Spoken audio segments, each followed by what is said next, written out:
Hi Mark, I'm Carrie, and I'm going to read The State of Many Tongues. Utah's Mormon missionaries make the state America's most linguistically diverse region, and is paid off by Sally B. Donnelly, Salt Lake City. If the builders of the legendary Tower of Babel had hired a work crew from Utah, the massive structure might actually have been completed instead of collapsing in the confusion of the workers' diverse languages. The linguistically savvy Utahans could have worked like bees in a hive, or at least that is the boast among modern-day locals, who are using their language skills to build the economy of their home state. Sparsely populated, landlocked, and laced with the deserts, mountains, and rock wilderness regions typical of the American West, Utah is an unlikely place to find people who collectively speak 90% of the world's written languages. I can make one phone call and get a foreign language speaker in 30 minutes. That's pretty impressive for a state of 2 million, says Fred Bow, head of the local Chamber of Commerce, who frequently is host to foreign executives. Per capita,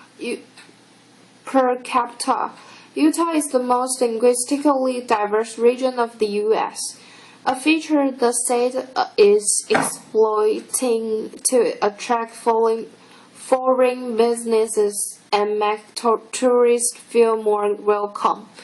The world-class ski resorts at Park City and Deer Valley reflect the clientele by providing signs in both English and Japanese. And the state is hawking its linguistic skills as part of its campaign to be host of the Winter Olympics in 2002. Much of the multilingual talent is a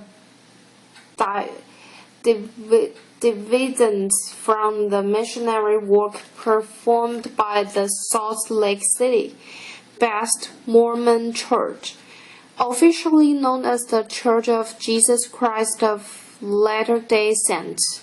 For decades, the church has sent thousands of young men and a few women each year on missions to win converts around the world. They spend at least 2 years in an assigned region, preaching the Mormon message and living side by side with locals. With more than 8 million members worldwide, the church has 44,500 missionaries serving in 95 countries and 26 territories. Each of those who serves first attends the Missionary Training Center in Provo, which can handle 3,000 students at a time. Part of their studies includes extensive language training for several hours a day, 7 days a week, from Armenian to Vietnamese, including such low-demand tongues as Estonian, Tahitian, and Icelandic. 38 different languages are taught at the center, usually by former missionaries or foreign students from nearby universities. As Mormon-based Brigham Young University, more than 60% of the 28,000 students acquire extensive foreign language experience. Utah's linguistic richness has promoted several international companies to open divisions in the state. Atlanta-based Delta Airlines, which recently expanded service to 35 cities in Europe and Asia, has set up an international reservations center in Salt Lake City.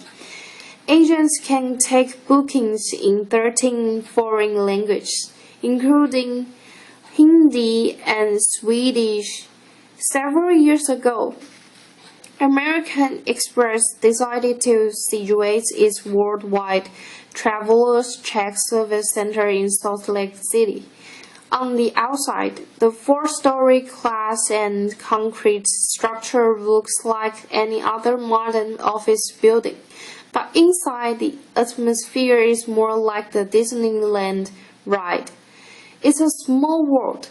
More than half the 1,600 employees, 1,600 employees are bilingual, although they speak 118 languages.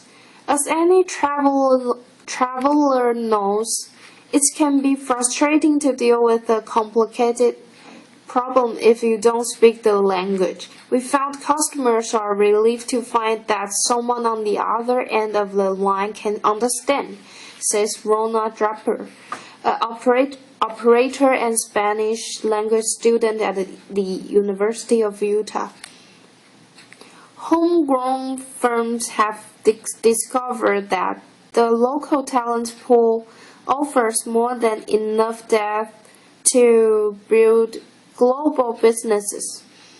ALPNET, a translation company BYU, started as a research project in 1980, has developed into a $26 million business with 250 employees in 22 offices around the globe.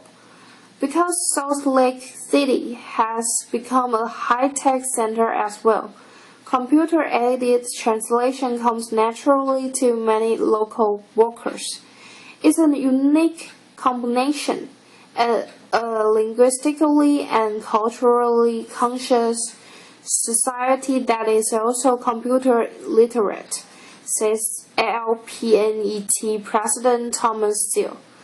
Among the company's clients, Apple Computer, British Petroleum, NATO, and Siemens.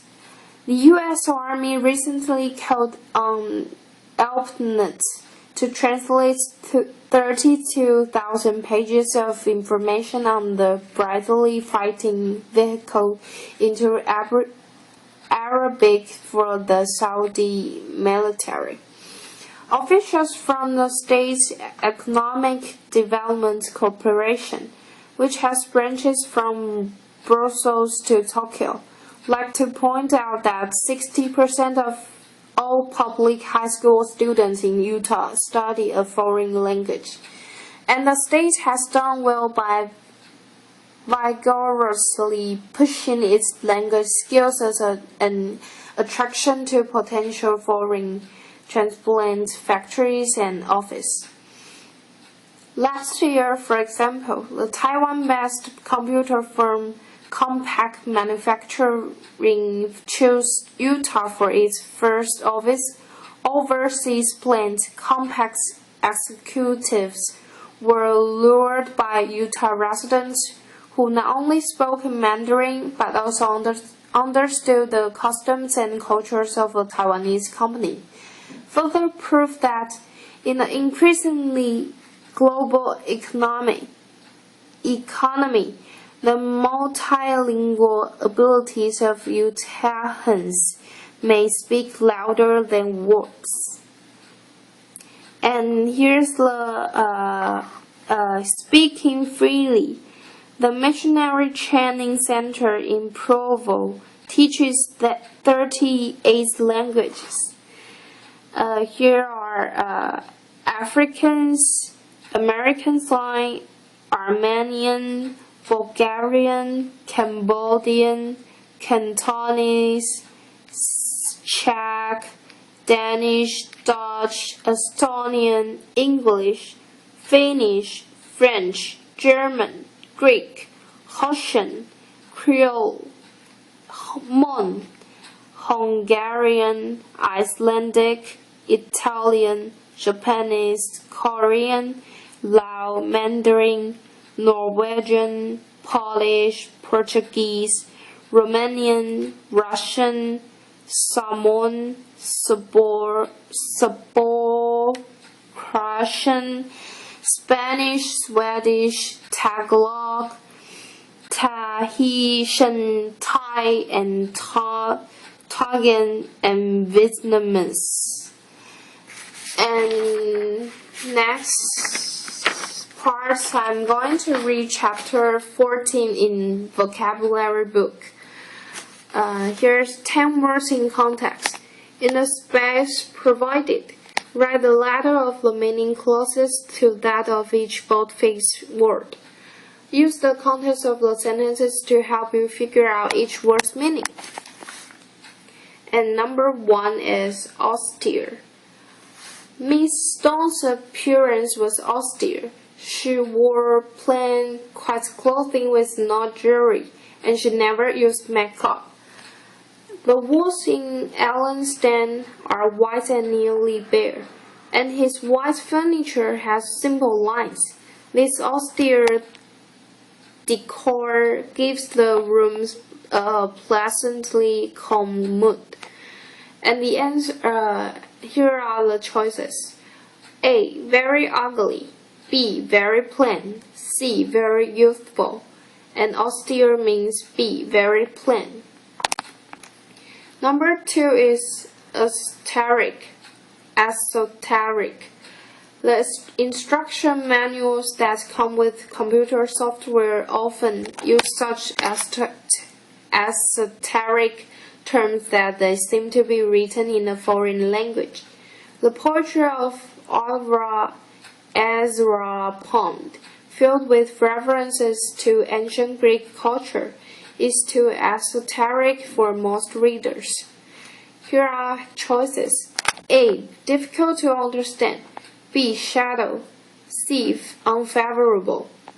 And esoteric means A. Difficult to understand. And number 3 is facsimile. When a facsimile of an old Sears Roebuck catalog was published recently, it became a bestseller. People enjoy seeing what was for sale a century ago. The word fax is short for facsimile. With a fax machine, you can send a precise image of a document across the country electronically in seconds. And the choices are A. An origin. B. A distorted version. C. An accurate copy. And facsimile means C. An accurate copy. Number 4 is grotesque. Most people found the movie character E.T. adorable, but I thought the little alien was grotesque. With its weird combination of babyish features and odd, wrinkled skin. The clown made grotesque faces, squinting his eyes, pulling down the corners of his mouth, and sticking out his tongue. And the choices are A. Stranger looking. B. Hard to understand. C. Charming. Grotesque means A. Strange looking. And number 5 is mesmerize. The intense eyes of the woman in the photograph mesmerized me. I couldn't take my eyes off the picture. When driving at night, you can become mesmerized by the lines on the road or by other cars' headlights or taillights. To avoid a hypnotic state, keep your eyes moving from front to side to rear view mirror. And the choices are A. To amuse. B. To fascinate. C. To distort. And mesmerize means B. To fascinate. Number 6 is metamorphosis. A caterpillar's transformation into a butterfly is a well-known example of metamorphosis. In Franz Kafka's famous story, the metamorphosis.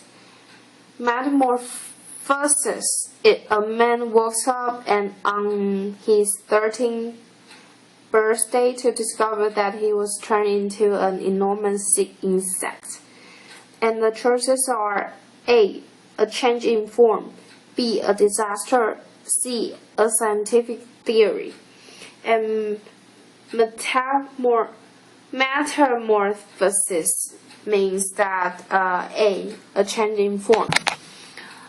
Number 7 is notorious. Batman and Robin matched with the Joker and the Penguin, who were notorious for their evil deeds. The local diner is notorious for bitter coffee, soggy vegetables, limp salads, and mystery meats. And the choices are A. Regarded negatively, B. Regarded with curiosity, C. Ignored. And notorious means A. Regarded negatively. And number 8 is perfunctory. The doctor's examination was perfunctory. He seemed to be just going through the motions without taking any interest in the patient. Most of the candidates were passionate on the subject of nuclear weapons, but one spoke in a very perfunctory way, apparently bored with the topic. And the choices are A. Uninterested, B. Enthusiastic, C. Exaggerated. And perfunctory means A. Uninterested. Number 9 is provocative. A good essay is provocative, said our English instructor. It gets the reader interested and attentive, starting with the very first paragraph. To arouse the viewer's curiosity, the television aid began with a provocative image. A spaceship landing on the baseball field as home plate. And the choices are A. Predictable, B. Difficult to understand, C. Attention-getting. And provocative means C. Attention-getting. Number 10 is travesty. The fraternity skits a travesty of college life, exaggerated and ridiculed many campus activities. The musical comedy version of Hamlet was a travesty. The critics and audience agreed that it made a mockery of Shakespeare's profound tragedy. And the choices are A. A joking, disrespectful imitation, B. An exact copy, C. A simple version, and travesty means A. Joking, disrespectful imitation. And next part is matching words with definitions. Following are definitions of the 10 words. Clearly write or print each word next to its definition. The sentences above and on the previous page will help you decide on the meanings of each word. And number 1 is to mesmerize. That means to hypnotize or fascinate. Hold spellbound. Number 2 is metamorphosis. It means a great or a complete change or transformation. Number 3 is travesty. That means a crude, exaggerated, or ridiculous representation, or mockery. Number 4 is perfunctory. That means done only as a routine, with little care or interest, or performed with no interest or enthusiasm. Number 5 is notorious. It means non-widely but unfavorably, or having a bad reputation. Number 6 is provocative. It means tending to arouse interest or curiosity. Number 7 is facsimile. Facsimile. It means an exact copy or a reproduction. Number 8 is esoteric. Esoteric, and it means intended for or understood by only a certain group, or beyond the understanding of most people. Number 9 is austere. It means without decoration or luxury, or severely simple. Number 10 is grotesque. It means distorted or strikingly inconsistent in shape, appearance, or manner. Caution: do not go any further until you are sure the above answers are correct. Then you can use the definitions to help you in the following practice. Your goal is eventually to know the words well enough so that you don't need to check the definitions at all. And the next part is sentence check 1. Using the answer line provided, complete each item below with the correct word from the box. Use each word once. And here are the choices. A. Austere. B. Esoteric. C. Facsimile.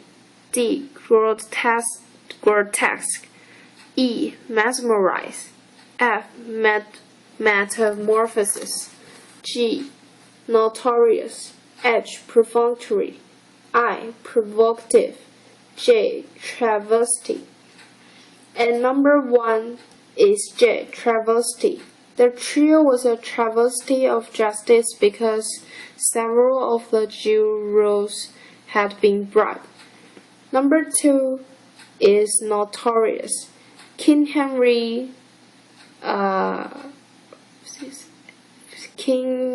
VIII of England was notorious not only for getting married 6 times, but also for ordering 2 of his wives executed. Number 3 is provocative. To capture readers' attention, an author sometimes begins an article with an provocative question, such as, which do you think is more dangerous, climbing stairs or parachuting out of an airplane? And number 4 is grotesque. In some modern paintings, human figures are distorted into such grotesque shapes that it's hard to recognize facial features and body parts. And number 5 is facsimile. Lining the music school's hallway are framed facsimiles of handwritten pages of music by great composers. Number 6 is esoteric. Legal documents are usually worded in esoteric language that most people need a lawyer to translate the legal list into plain English. 7 is mesmerize. As I stood looking at the grandfather clock, I became mesmerized by the shiny pendulum that swung back and forth, and back and forth. Number 8 is perfunctory. Usually the therapist showed great interest in her patient, but today she was too worried about her own family to give more than perfunctory responses. Number 9 is austere. My sister's dormitory room is rather austere, with cement block walls and bare floors, but she's made it less dark by hanging colorful posters and adding bright bedspread and cushions. Number 10 is metamorphosis. The magician David Copperfield does a trick called metamorphosis. One person is chained and locked in a box. When the box is open, that person is gone, and someone else is chained there instead. Note: now check your answers to these questions by turning to page 178. Going over the answers carefully will help you prepare for the next two practices, for which answers are not given. And next part is sentence check 2. Using the answer lines provided, complete each item below with 2 words from the box. Use each word once. Number 1 and 2, the answers are grotesque, and travesty. The political cartoon showed the judge as a grotesque feature, with a huge belly and a gaping mouth. To me, it's unfair. A travesty of journalistic ethics. Number 3 and 4 is notorious and austere. The case burglar in the film, notorious for stealing expensive jewelry, committed all his robberies wearing an austere outfit, a black t-shirt, plain black pants, black shoes, and black gloves. And number 5 and 6 is provocative and mesmerized. The novel has a provocative opening scene in which a young woman and her parents sneak out of a house on a ladder. The novel goes on to mesmerize the reader with one spell-binding episode after another. Next is 7 and 8. Perfunctory and metamorphosis. Former principals had made only perfunctory efforts to rid the schools of drugs, but the new principal attacked the problem head-on. As a result, the school has undergone a metamorphosis from hooked to clean. Number 9 and 10 is facsimile and esoteric. At the jewelers' convention, facsimiles of several famous gems were on display. I enjoyed seeing them, but I didn't understand the accompanying esoteric explanation of the technical methods used to produce the copies. And the final check, a costume party. Here is a final opportunity for you to strengthen your knowledge of the 10 words. First, read the following selection carefully. Then fill in each blank with a word from the box at the top of the previous page. Contextual clues will help you figure out which word goes in which blank. Use each word once. On the afternoon of a friend's New Year's Eve costume party, I made only a perfunctory effort to put a costume together. Unenthusiastic about spending much time on this, I wanted to do something as simple as possible. Even if the effect would be a rather austere, I decided on a ghost costume, just a plain sheet with eye holes cut out. Since all my sheets are green, I had to be the ghost of a frog. The party began for me with a rather provocative encounter. The door was opened by Julia Roberts, clutching her Best Actress Oscar, or at least a very good facsimile of it. Then, when I went inside, the first men I saw were 2 notorious pirates, Blackbeard and Captain Hook. I listened in on their conversation, expecting to be mesmerized by fascinating tales of cutthroat adventures. Instead, I heard only the esoteric language of 2 math majors. Giving up any hope of understanding their remarks, I looked around for my own friends, but their metamorphosis from ordinary people to famous or odd people was so complete that I couldn't recognize anyone. Most of the costumes were in good taste. One, though, struck me as a travesty. A person dressed as Abraham Lincoln, a president I venerate for his character and leadership, was wearing a bull-eye target, in crude mockery of President Lincoln's assassination. Another person looked frighteningly grotesque, with the mouth twisted to one side and 3 eyes, all of different sizes. In the course of the evening, I also met Cleopatra, Shakespeare, and Snoopy, among others. I may never again spend time at a gathering replete with so many celebrities. And the last sentence is enter your scores above and in the vocabulary performance chart on the inside back cover of the book. And that's the end of my reading. Thank you, Mark.